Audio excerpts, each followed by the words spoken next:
Hi guys, welcome to ET Land, and today we are going to look at a very special version of AYANEO Pocket Air. This is the pink version of AYANEO Pocket Air, which is not available for sale. And this is actually a present from the CEO of AYANEO because I was trying to help for the language service that they needed. It is the mid-tier version, so it has 8GB of RAM and 256GB of ROM. I'm super grateful for this offer because this is definitely by far the prettiest Android handheld that I've ever owned. However, I also feel like this is a missed opportunity because if they have ever released this pink version to the market, they would have earned a lot from the girls. Other than this device looking exactly the same as the AYANEO Air Circular Pink version, there is no different from other AYANEO Pocket Airs. So let me quickly show you what's inside the box, and then we'll talk about how I use it and then how I like this device and what I think they should have improved. After receiving my AYANEO Pocket Air, the very first thing I started to use is Xbox Game Pass. And you may be surprised that this is actually my first time to use Xbox Game Pass. I started using it because first, the AYANEO CEO mentioned that it is actually a great device for streaming and cloud gaming. And second, I got the free trial of the Ultimate Game Pass for 5 months, including the ones I've got from my Surface Pro 8 and the ones I've got from my ROG Ally, so I decided to try it out. It was such a great timing because Persona 5 Tactics just came out and I can try it on the very first day. Since this device supports SIM cards and Wi-Fi sticks, it is very pleasant to bring it together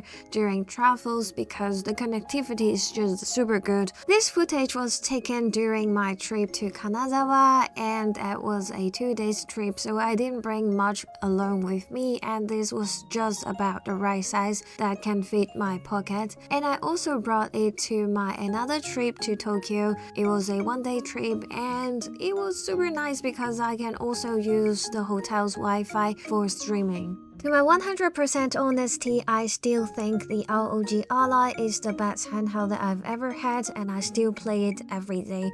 However, if I am going on a business trip or just 2 days trip, I would not prefer to bring it because I would try to minimize the luggage I would bring, and I would try to fit everything into my bag so that I don't have to bring another bag. And in that case, ROG Ally will never got the space to fit into my bag. Not to mention that I'll have to bring a portable battery so that I can keep it alive during commute. In that sense, streaming PC games from my ROG Ally to my AYANEO Pocket Air is super handy because I can continue the gameplay anywhere, anytime I want. Just a side note, I tried Moonlight streaming and Sunshine plus Play Night from my ROG Ally, but it just didn't work because of my router. It ended up with blocking my connection to other sites together with many error messages. So if you want to do the same thing as me, streaming games from your ROG Ally to an Android handheld, I would suggest you to use emulation plus Steam Link. So that's the first thing I really like about this device, and the second thing is its build quality. Before I go into the details of the build quality, I want to talk a little bit about my background. I used to work at a quality control department of a global enterprise as an interpreter, so I picked up a few things about the build quality, fit and finish and stuff like that,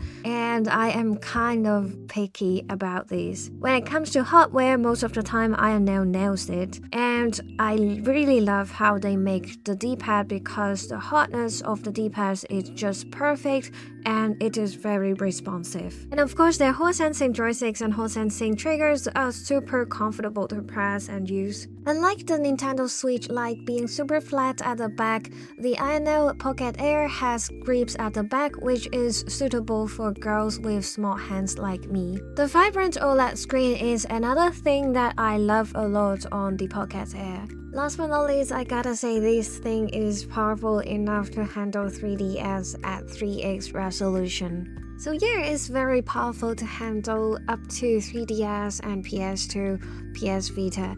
However, if we are looking at Switch emulation, then this is a no-go. And now let me talk about what I don't like about this device. It is a pity that they are using the Dimensity chip instead of Snapdragon, and that means YUZU is not going to support this well. Although Dimensity 1200 is a very powerful chipset, it just can't handle most of the Nintendo Switch libraries because of the limitation of the current emulator available. Since graphic drivers are not supported, it results in poor performance in Switch emulation. The other thing I didn't like about this device is I can't watch YouTube here, and even I'm not watching YouTube, there will be some kind of random error message from YouTube as well as digital well-being service. And that is very likely because of the Google service that they installed on it was not complete. As a countermeasure to it, I have to disable YouTube. The other thing that I didn't really like about this device is the speakers. I mean, they could have done it a lot better. This is not the worst device that I've ever used, but they just wasted the chance, and I think this is so pity because they have improved the speakers a lot from AYANEO Air, the first generation. However, I still think at this price point they could have done it better. Last but not least, if anyone from AYANEO is watching this video, please release the key mapping function. We have been waiting for it and we really need it. I mean, this device has been released for a few months and we haven't received that update.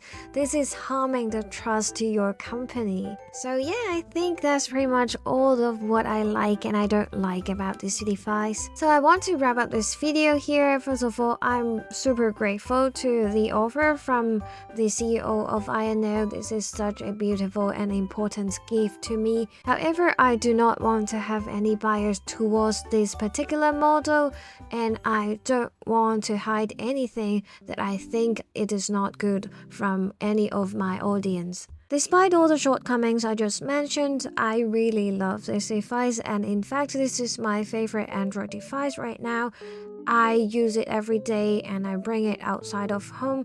I use it together with my ROG Ally. I stream every game from my ROG Ally, and I also love to play it in bed. I also own an Odin 2 Max, but this one is more preferable to me because it is smaller, lighter, and it has a better connectivity. I'm not saying the Odin 2 Max is a bad device at all, but it is just not the best fit for me.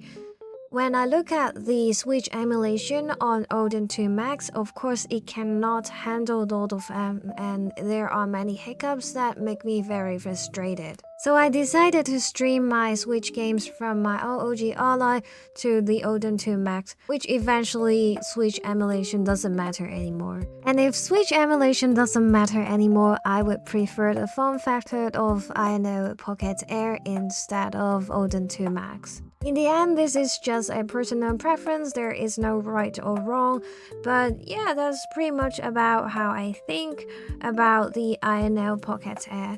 So that's the end of this video and I hope you enjoyed it. I will see you in my next video. Bye!